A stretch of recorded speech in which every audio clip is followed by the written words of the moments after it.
Successive percentage. तो जैसे जैसे हम परसेंटेज चैप्टर में आगे बढ़ रहे हैं, तो सबसे पहले तो हमने कन्वर्जन देख लिया, राइट, परसेंटेज का। फिर एक स्टेटमेंट देख ली कि कैसे अगर कोई सर्टेन नंबर है वो किसी सर्टेन परसेंटेज से इंक्रीज या डिक्रीज करना है तो उसे कैसे क्रैक करना है, राइट। अब तीसरा, और ये बहुत ही इंपॉर्टेंट लाइक टॉपिक है, which is successive percentage, right. ये लाइक एवरी अर्थमेटिक में बहुत जगह यूज होते हैं ये successive percentage. Mainly profit loss वाले चैप्टर में ये सबसे ज़्यादा यूज होता है। वहाँ पे डिस्काउंट्स वगैरह जो कैलकुलेट करना होता है वो सक्सेसिव परसेंटेज का ही यूज किया जाता है, और प्लस में फिर और भी चैप्टर्स हैं जहाँ पे सक्सेसिव परसेंटेज का यूज होता है। तो इसे सीखना और इसके शॉर्टकट्स पता होना बहुत इंपॉर्टेंट होते हैं। तो पहले हम देख लेते हैं कि सक्सेसिव परसेंटेज है क्या, ठीक है। तो जैसे मान लो कि हमें एक नंबर दिया हुआ है, लेट्स से 100, राइट। एक विलेज है जिसकी लाइक एक कुछ ईयर्स की हम पॉपुलेशन को वो देख रहे हैं, लाइक देख रहे हैं कि वो कैसे बढ़ रहा है या घट रहा है, ठीक है। तो ये वाला एग्जांपल लेके चलते हैं। तो एक विलेज है जिसकी पॉपुलेशन 2021 में 100 है, ठीक है। जब हम नेक्स्ट ईयर हमने देखा तो उसकी पॉपुलेशन क्या हो गई, उसकी पॉपुलेशन 20% कम हो गई, राइट। 20% कम हो गई 2022 में। तो अब कम होके कितना बच गया, 80 बच गया, राइट। फिर हमने नेक्स्ट ईयर देखा तो हमने नेक्स्ट ईयर क्या नोटिस किया कि इसकी जो परसेंटेज है वो 25% बढ़ गई। तो फिर से वैल्यू कितना हो गया, 100 हो गया। फिर हमने नोटिस किया कि इसकी जो वैल्यू है नेक्स्ट ईयर वो 50% पॉपुलेशन जो है वो बढ़ गई, राइट। तो अगेन 150 हो गया।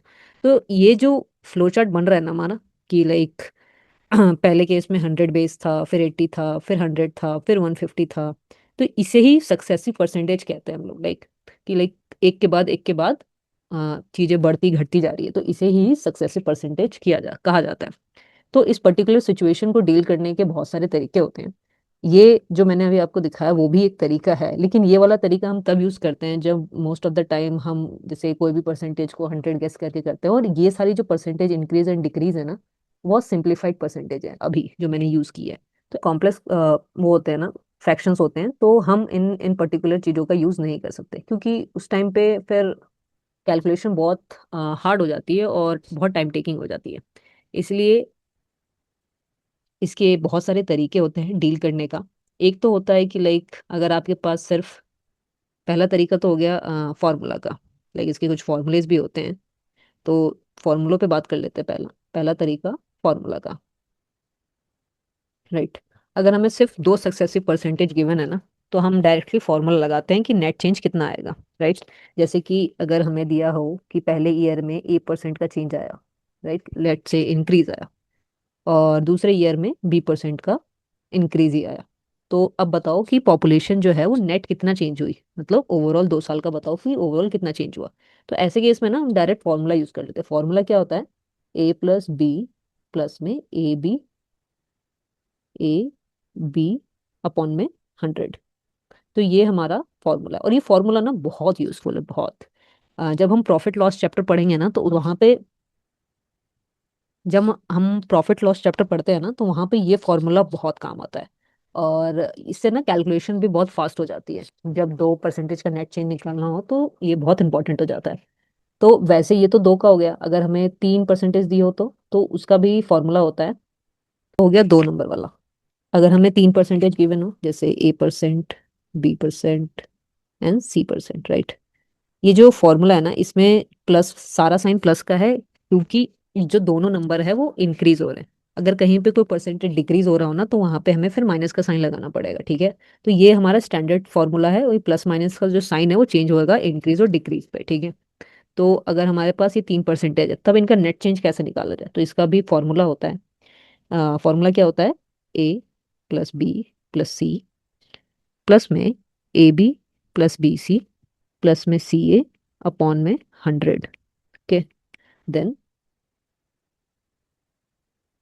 A+B, sorry, A × B × C upon में 40। ये हमारा नेट चेंज हो गया, राइट।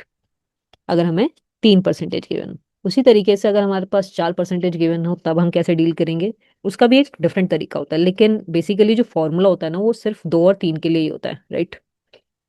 ये जो दो फॉर्मूले मैंने लिखवाए हैं, ये बहुत इंपॉर्टेंट फॉर्मूले हैं जो सबको पता होने चाहिए। कि अगर दो पर्टिकुलर परसेंटेज गिवन हो तो नेट चेंज कैसे निकाला जाता है, और यहाँ पे भी 3 दिया हो तो नेट चेंज कैसे निकाला जाता है। ठीक है।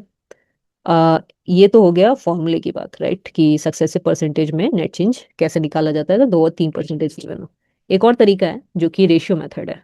जैसे हमने सीखा था परसेंटेज चैप्टर में रेशियो मेथड, उसी तरीके का ये है कि कैसे फ्रैक्शंस को रीड करके हम सक्सेसिव में निकाल सकते हैं, राइट। तो देखते हैं इसको एक बार कि दूसरा मेथड कौन सा है। तो बेसिकली क्या है कि लेट्स से मैंने कह दिया कि ये मेथड की बात कर रही हूँ मैं, वो तो फॉर्मूला हो गया, ये प्रॉपर मेथड हो गया। लेट्स से मैंने फर्स्ट ईयर में कहा कि 20% इंक्रीज हो गया, राइट। उसके बाद मैंने कह दिया सेकेंड ईयर में 25% इंक्रीज ही हो रहा है, ठीक है। और थर्ड ईयर में मैंने कह दिया 50% डिक्रीज हो रहा है, ठीक है। अब इसको हम रेशियो मेथड से कैसे डील करेंगे? इसका बहुत ही सिंपल तरीका है, बहुत ही इफेक्टिव है और बहुत फास्ट है, ठीक है। इसमें क्या करेंगे, फर्स्ट ईयर है तो जो हमने कहा था ना परसेंटेज रीड करना कैसे है, तो यहाँ पे 20% का जो फ्रैक्शन वैल्यू है वो कितना होता है, 20% का जो फ्रैक्शन वैल्यू होता है वो 1/5 होता है, राइट। तो 1/5 क्या हो रहा है और परसेंटेज क्या है, इंक्रीज हो रही है। तो यहाँ जो बेस वैल्यू इनिशियल और फाइनल वैल्यू हमें लिखना होता है, ठीक है।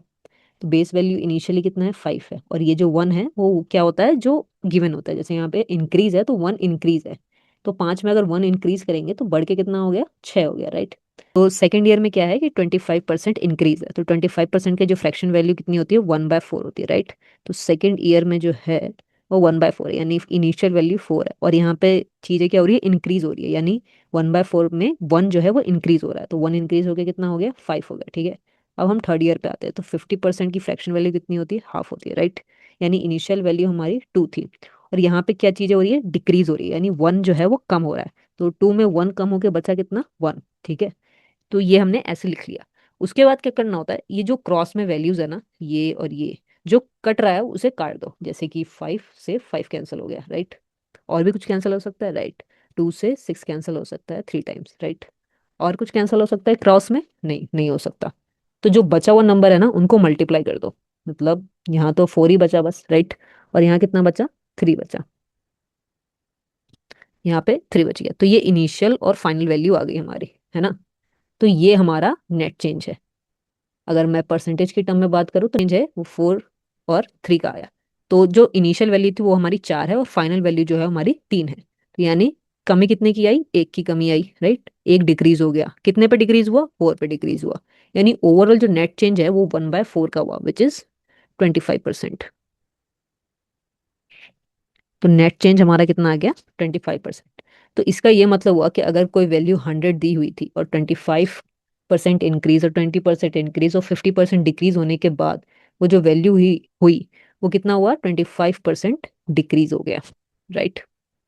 क्योंकि यहाँ पे कम हुआ है ना, एक कम हुआ है, इसलिए डिक्रीज हुआ, और बचा कितना, 75। आफ्टर ऑल मतलब ओवरऑल पॉपुलेशन में से 75% बच गया। तो ये जो है, ये कुछ तरीके हैं सक्सेसिव परसेंटेज को डील करने का। पहला तो ये फॉर्मूला हो गया, और दूसरा ये तरीका हो गया कि लाइक आप सारे परसेंटेज की फ्रैक्शंस वैल्यू लिखो, और वो इंक्रीज हुई है डिक्रीज हुई है उसके अकॉर्डिंग उनके फाइनल और इनिशियल वैल्यूज लिखो, और उसके बाद अगर क्रॉस में कुछ कट रहा है तो उसे काट दो, और उसके बाद जो बचेगा वैल्यू वो यहाँ लिख दो, राइट। और उसके बाद फिर हम लाइक नेट चेंज निकालेंगे कि यहाँ पे 4 से 3 हो गया, यानी 1 का डिक्रीज आया 4 पे, और 1/4 की जो परसेंट 1/4 की जो परसेंटेज वैल्यू होती है वो 25% होती है, यानी अगर इनिशियल पॉपुलेशन हमारा 100 था तो ओवरऑल इन तीनों चेंजेस करने के बाद 75% 25% का ड्रॉप आया, और जो वैल्यू है वो 75 हो गई। तो ये सक्सेसिव परसेंटेज को डील करने का तरीका है।